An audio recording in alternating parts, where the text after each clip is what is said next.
Direct News TV. January 11, 2024. Israel's war on Gaza, deadliest conflict in 21st century, says Oxfam.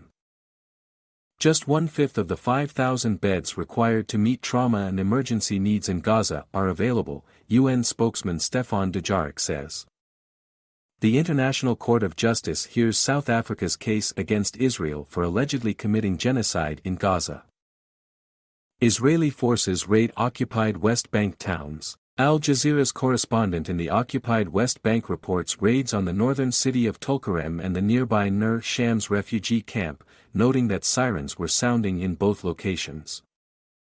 Video verified by Al Jazeera shows Israeli military convoys entering the city.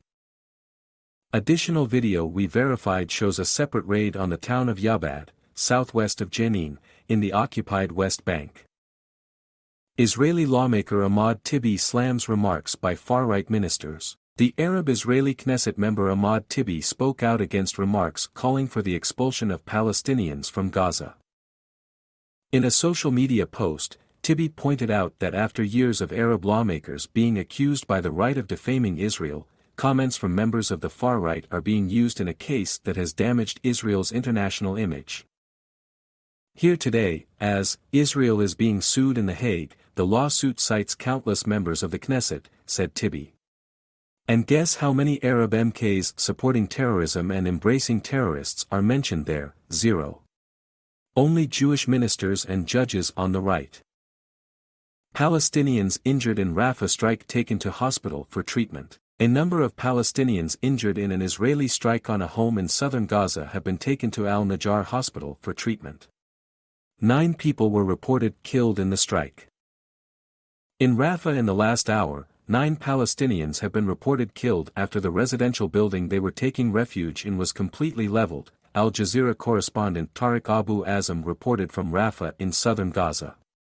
The majority of injuries have been transported to Al-Najjar Hospital for medical treatment. Lack of written argument may help Israel at ICJ, political scientist Norman Finkelstein says that although the South African delegation was excellent and made a very credible presentation against Israel, it may be at a disadvantage because the Israeli delegation did not give a written submission. South Africa didn't have a clue what the Israelis would be arguing, whereas the Israelis have the double advantage. Number 1, the South Africans submitted a complaint running to 84 pages, so the Israelis know exactly what arguments would be made. And secondly, they heard the arguments today. US preparing to launch attacks against Yemen's Houthis, reports. The UK government is holding a full cabinet meeting ahead of possible air raids against Yemen's Houthi rebels, reports The Times. The British newspaper says that there are plans for Houthi targets including bases and boats. The Yemeni group, which controls much of the country's heavily populated northwest, has been firing at ships it says are linked to Israel traveling through the Red Sea, in support of the Palestinians in Gaza. The Wall Street Journal has also reported that Western diplomats have told shipping companies that the attacks are likely to target the Yemeni cities of Hodeidah and Hajjah, and possibly even the Houthi-controlled capital Sana'a. The Wall Street Journal reported that the Houthis have moved some of their weapons in anticipation of an attack. The Iran-allied group weathered years of attacks by a Saudi-led coalition during the war in Yemen, which is ongoing, but has been relatively quiet since 2022. On Wednesday, the UN Security Council adopted a resolution calling for the Houthis to immediately halt attacks on Red Sea shipping. Israeli opinion almost unanimously critical of ICJ case. While Palestinians have welcomed the ICJ case against Israel, opinions within that country are almost universally negative, even as some media outlets criticize remarks by far-right authorities such as National Security Minister Itamar Ben-Gvir and Finance Minister Bezalel Smotrich. You're hearing from Israeli media who say that comments by right-wing ministers in the government, known ultranationalists, are fuel and more evidence for South Africa's case against Israel, Al Jazeera correspondent Hamda Salhut reported from occupied East Jerusalem, citing the language used by ministers like Itamar Ben-Gvir and Bezalel Smotrich, about wanting to displace Palestinians from Gaza, about wanting to rebuild illegal settlements.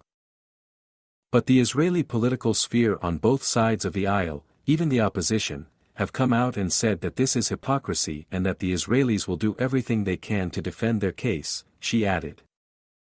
Israel likely to argue self-defense, focus on October 7 at ICJ, Professor Michael Link, a Canadian law professor, says his educated guess is that Israel will show footage from the Hamas attack, arguing that it is defending itself in Gaza.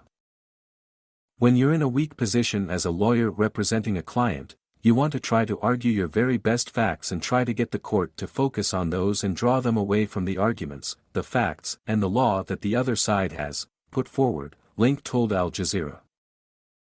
He added that lawyers who presented South Africa's case today were calm and measured.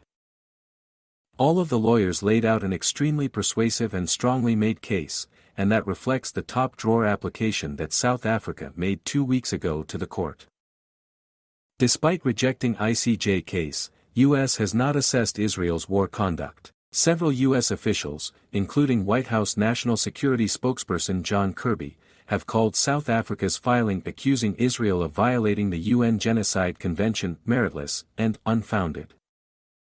But last week Kirby told reporters that Washington has not probed the Israeli operations in Gaza for possible rights abuses despite being the chief provider of weapons to Israel. I am not aware of any kind of formal assessment being done by the United States government to analyze the compliance with international law by our partner Israel, Kirby said on January 4. Without such an assessment, it's unclear how U.S. officials came to the conclusion that the ICJ case against Israel is meritless. U.S. Secretary of State Antony Blinken previously acknowledged that far too many Palestinians have been killed in Gaza. PRCS says 9 killed in Israeli strike on Rafah. News of the strike, which hit a residential house in the South Gaza city, comes from Reuters news agency, which quoted a statement from the Palestine Red Crescent Society, PRCS. Oxfam, Israel killing 250 Palestinians per day in Gaza. This rate of killing makes Israel's war the deadliest conflict in the 21st century, the humanitarian organization has said in a recently published report.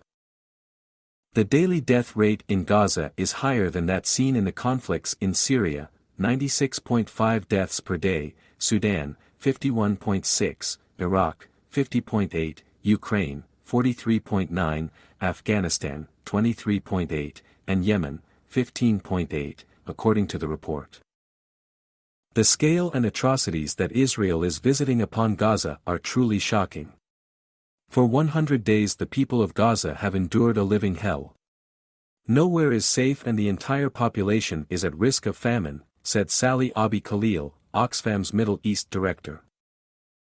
U.S. says no injuries or damage from Houthi missiles. The U.S. Central Command, CENTCOM, which oversees U.S. military operations in the Middle East, has said that no injuries or damage resulted from Houthi rocket fire towards shipping lanes in the Gulf of Aden.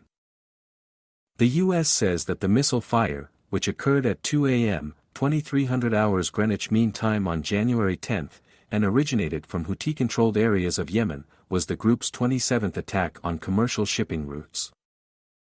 One commercial vessel reported visually observing the missile impact the water. However, there were no injuries or damage reported, a CENTCOM statement reads. U.S. says ICJ important but allegations against Israel unfounded. The Biden administration has renewed its rejection of the South African ICJ case, accusing Israel of violating the Genocide Convention. We are watching closely, U.S. State Department spokesperson Vedant Patel said of the proceedings. The ICJ, as you know, is a principal organ of the UN. It plays a vital role in the peaceful settlement of disputes. But again, the allegations that Israel is committing genocide are unfounded. Asked why the U.S. is making such a determination early on instead of letting the case play out, Patel acknowledged that he did not go to law school. I'm not going to offer specific legal analysis from up here, but it is important to remember, and I will reiterate again, that genocide is one of the most heinous acts any entity or individual can commit, and such allegations should only be made with the greatest care, he told reporters. Pro-Palestinian sentiment is widespread in South Africa as the country's government takes Israel to the International Court of Justice, ICJ, on charges of committing genocide against Palestinians in the Gaza Strip. Pretoria compares the Israeli occupation to apartheid, the white minority rule that was in place in South Africa from 1948 to 1994.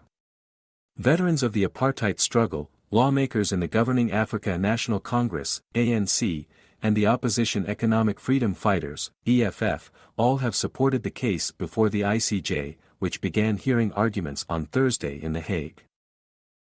And it's not just South Africans who grew up under apartheid who are sympathetic to the Palestinian cause. Shabil Mthethwa, who says he was unaware of the conflict between Israel and Palestine before the war broke out on October 7. My name is Kingsley.